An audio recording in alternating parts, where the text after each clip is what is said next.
Rubin ফারহানার প্রত্যাশিত সেই আসনটি পেলেন জুনায়েদ আল হাবিব, যাকে অনেকেই মুনাফিক নামে আখ্যা দিচ্ছে, যে কিনা ইসলামের সবচেয়ে দ্বন্দ্ব সৃষ্টি করছে এই মুহূর্তে এসে। কারণ ইসলামিক সব দল যখন ঐক্য করার ঘোষণা দিয়েছে, ঠিক তখনই তারা চারজন মাত্র, এই চারজন বান্দা ইসলাম থেকে সরে আসে, ঐক্য থেকে সরে এসে বিএনপির সাথে জোট হয়ে চারজন চার জায়গায় আসনটি দখল করেছে। এবং সেই দলের বিএনপি প্রার্থী যারা ছিল তাদেরকে বসিয়ে রেখে কিন্তু তাদেরকে এই আসনটি ছেড়ে দিতে হয়েছে। ঠিক তেমনই কিন্তু রুমিন ফারহানাকে এই আসনটি ছেড়ে দিতে হয়েছে জুনায়েদ আল হাবিবকে। দল থেকে তাকে ছেড়ে দিলেও এই লড়াইয়ে আমি ছেড়ে দিচ্ছি না তাকে, কেননা এই লড়াইয়ে তার সাথে যুদ্ধ হবে আমার, কেননা তার সাথে লড়বো হচ্ছে আমি। স্বতন্ত্র হিসেবে হলেও, যে কোনো একটি প্রতীক হলেও আমি তার সাথে লড়তে চাই, কেননা ব্রাহ্মণবাড়িয়া 2 আসন জনগণ আমাকে চায়। কেননা এই আসনটি পাওয়ার জন্য আমি অনেক ত্যাগ স্বীকার করেছি, অনেক জুলুমের নির্যাতন হয়েছি। সুতরাং কেউ এসে হুট করে এই আসনটি কাউকে দিবে আর আমি তা মেনে নেবো, এবং এমনটা কিন্তু কখনোই হতে পারে না, এমনটাই কিন্তু বলছে রুমিন ফারহানা। রুমিন ফারহানা যে কাজগুলো ব্রাহ্মণবাড়িয়া 2 আসনে করেছেন, তার জন্য কিন্তু সাধারণ জনগণ বলছেন যে আবার আমরা রুমিন ফারহানাকে চাই, আমরা চাই না বিএনপির অন্য কেউ আসুক বা অন্য কোনো জোটের নেতাকর্মীরা আসুক। তবে এখানে যদি রুমিন ফারহানা যদি দাঁড়ায়, এখানে যদি জুনায়েদ আল হাবিব যদি বিএনপির পক্ষে হয়ে দাঁড়ায়, তাহলে কিন্তু অনেকে বলছেন এই আসনটিতে জামাত ঘুমিয়ে ঘুমিয়ে পাস করবে এবং জামাতের ভাগ্য খুলে যাবে বলতে অনেকে এই কথাটি বলছেন। তবে রুমিন ফারহানা সাদ দেওয়ার লোক নয়, তিনি বেশ কয়েকটি টকশোতে বলেছেন, আলোচনা সভায় বলেছেন এবং সাধারণ ব্রাহ্মণবাড়িয়া জনগণের কাছে গিয়েও কিন্তু বলেছেন এই আসনটি আমি ছেড়ে দিতে চাচ্ছি না, কারণ এই আসনের জনগণ আমাকে চায়।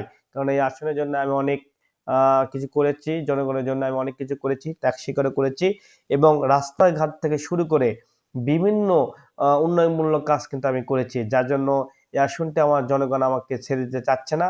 এই আসনটিতে জনগণ আবারও আমাকে চাচ্ছে, দল থেকে যদিও আমাকে দিচ্ছে না, তারপরও আমি স্বতন্ত্র হিসেবেই লড়বো বলে রুমিন ফারহানা জানাচ্ছেন। তবে রাজনৈতিক কতদূর পর্যন্ত এগিয়ে যায় তা দেখার জন্য হয়তো আরো কিছুদিন অপেক্ষা করতে হবে এবং রুমিন ফারহানা সত্যিকার অর্থে আসনটিতে লড়তে যাবেন কিনা বা লড়বেন কিনা তাই হয়তো সময় বলে। ব্রাহ্মণবাড়িয়া 2 আসন থেকে বিএনপি প্রার্থী হয়ে ধানের নির্বাচন করার আগ্রহ ছিল জাতীয় সংসদের সংরক্ষিত আসনের সাবেক সংসদ সদস্য, বিএনপির আন্তর্জাতিক সম্পাদক রুমিন ফারহানা। তবে আসন সমঝোতার কারণে এই আসন জমিয়াতে উলামায়ে ইসলামের সহসভাপতি মাওলানা জুনায়েদ আল হাবিবকে ছেড়ে দিতে হয়েছে। দুদিন আগে একটি সংবর্ধনায় কিন্তু তাদেরকে এই আসনটি বুঝিয়ে দেয় ফখরুল ইসলাম। দলের সিদ্ধান্তের বাইরে গিয়ে যারা স্বতন্ত্রভাবে নির্বাচন করবে তাদের বিরুদ্ধে সংগঠন কথা বলবেন, ইতিমধ্যে বলেছেন ফখরুল ইসলাম। তবে তাতে কোনো দ্বিধাবোধ করে না রুমিন ফারহানা। বিএনপি মহাসচিব কিন্তু ইতিমধ্যে বলেছেন জমিয়তে উলামায়ে ইসলামিকের প্রার্থীরা যেসব আসনে নির্বাচন করবেন বিএনপি সেসব আসন কোনো প্রার্থী দেবে না। এই সময় তিনি জনগণকে খেজুর গাছ প্রতীকে ভোট দিয়ে ধানের শীষে শক্তিশালী করার আহ্বান জানিয়েছেন। ব্রাহ্মণবাড়িয়া 2 আসনে ব্যাপক আলোচনায় ছিলেন ব্যারিস্টার রুমিন ফারহানা মনোনয়ন। গত 3 নভেম্বর 237টি আসনে বিএনপি প্রাথমিক প্রার্থী তালিকা ঘোষণা করে। সেই তালিকায় ব্রাহ্মণবাড়িয়া 2 আসন কারো নাম ঘোষণা করেননি বিএনপি। এরপর থেকে বিএনপির স্থানীয় নেতাকর্মীরা অনেকটা নিশ্চিত হয়ে যান এই আসনটিতে প্রার্থী হতে যাচ্ছেন জোটের জুনায়েদ আল হাবিবকে।